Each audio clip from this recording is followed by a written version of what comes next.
Hey guys, this is a video of an unboxing of a KAMAK STS TD06 20G turbo. This is their top of the line turbo, and I will be testing it on my S13, posting dyno videos and results as opposed to my old Godspeed turbo. So basically what you get in the box, it's packaged fairly nice. It's fairly safe in here for shipping purposes, but the turbo comes in a sealed bag. It's oiled up, and this is basically what you get. So you have the turbo cover there, which is complete, ready to bolt on, and they also include a complete hardware kit, which I'll explain in detail in a few minutes. And also they threw in a set of Wastegate springs. So basically, the reason why this turbo is the one I chose to go with is it's the same setup that I had on the other one, which is basically a TD06 20G. So basically what you're looking at here is a KAMAK STS turbo. The STS stands for their new turbine wheel here. As you can see, this one has a 9-blade wheel, 9 blades in total, and also the center head on the shaft is much smaller. That way you don't have as much mass to spin, which results in a quicker spool time.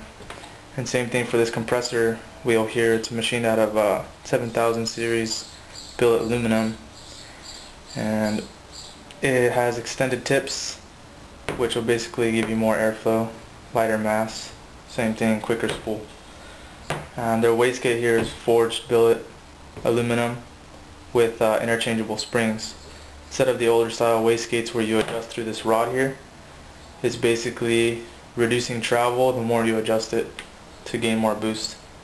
So you basically sacrifice in a sense, but with these styles you just swap out the spring but you still retain the same travel on the push rod to open up this wastegate flap. And this company, actually I researched them quite a bit. They have really good reviews in the Subaru and Evo markets, and yeah, I decided to give them a shot. So I'm actually pretty excited to throw it on the dyno and see exactly how much faster it spools as opposed to the old Godspeed, which it should be fairly quick considering it has a new turbine wheel. But besides the turbo, that's pretty much it. It's a fairly high quality unit. The machining on it's actually really nice. Castings fairly well, and basically it's a good quality turbo with nice technology that KAMAK actually started to pioneer. And besides the turbo, you get this install kit, which comes with pretty much everything you need to bolt it on. They have different versions for the S13 SR or the S14 SR. It basically comes with AN line coolant lines, dash 4 oil feed, and you get these really nice stainless banjos with the AN fittings already on there with the crush washers. So basically you would bolt these on in these ports here and you'd be able to run your coolant lines. The good thing about AN fittings is that they're pretty much guaranteed to be leak free as opposed to having barbs and hose clamps, and it's a much neater install. So you get a total of four of these banjos for the coolant lines, and you get 2 of these for the oil feed. And as you can see, there's a small difference between the two. You have one with a very small orifice and another one with a larger one. This one is an oil restrictor. This is the proper size that you need to run on this turbo to keep the proper amount of oil in the center cartridge. Because if you were to run this one without a restrictor in the line, anywhere in the line, you would basically pump too much oil into the center cartridge of the turbo, blowing out oil through the oil seals, and that's how you get a smoky turbo. But if you were to want to run an oil restrictor on a journal bearing turbo, it would prevent that, so the turbo actually lasts a lot longer. And besides all those banjo bolts, you get multi-layer steel exhaust gaskets, which most companies like Godspeed don't include these. They just include old style graphite composite gasket. And you have both your compressor gaskets for the outlet, for the inlet, and same thing, the T2 4-bolt multi-layer steel, which is basically the same as OEM. And you also get your oil drain and the oil drain gasket, and also a set of stainless steel hardware. And these would be the exhaust side studs that pretty much go in here, and they come with stainless steel nuts. So basically all the stainless hardware will prevent everything from rusting, so the next time you go to take it off or do service on it, it won't be all frozen and stuck together. That's a pain in the butt.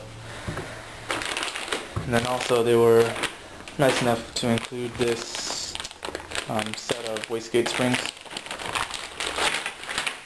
which is pretty much from 0.3 bar, if you can see it, all the way to, where is it, 2 bar, which is 30 psi. So as you can see, it's fairly adjustable, and I actually really like the technology and the work that they actually put into designing this turbo. It's pretty much the same quality as Tomai and Greddy and all that for slightly cheaper price. And I'll be posting a second video to basically compare this KAMAK turbo to other brands such as Godspeed, the Gaskets, and Turbonetics. And as for all these wastegate springs, I'm not too sure if these actually come when you buy the complete turbo, but I basically just requested them to see if they can just send me the whole set, that way I can just mess around with it and see how I like their wastegate actuator as opposed to the HKS that I had before. And besides all the hardware kit and all the lines and banjos, stuff like that, and the wastegate springs, you basically get a sticker which just says KAMAK Turbo inside. It's a pretty nice little decal, and also this paperwork, which basically kind of roughly gives you tips and tricks on the install, things to keep an eye out for, prevent any problems in the future. And the second page in here is basically a chart for the wastegate springs, which since they're color coordinated, they basically tell you what bar or PSI that it is. Which as you can see, well, what I was running before was 1 bar, it's 14.7 PSI.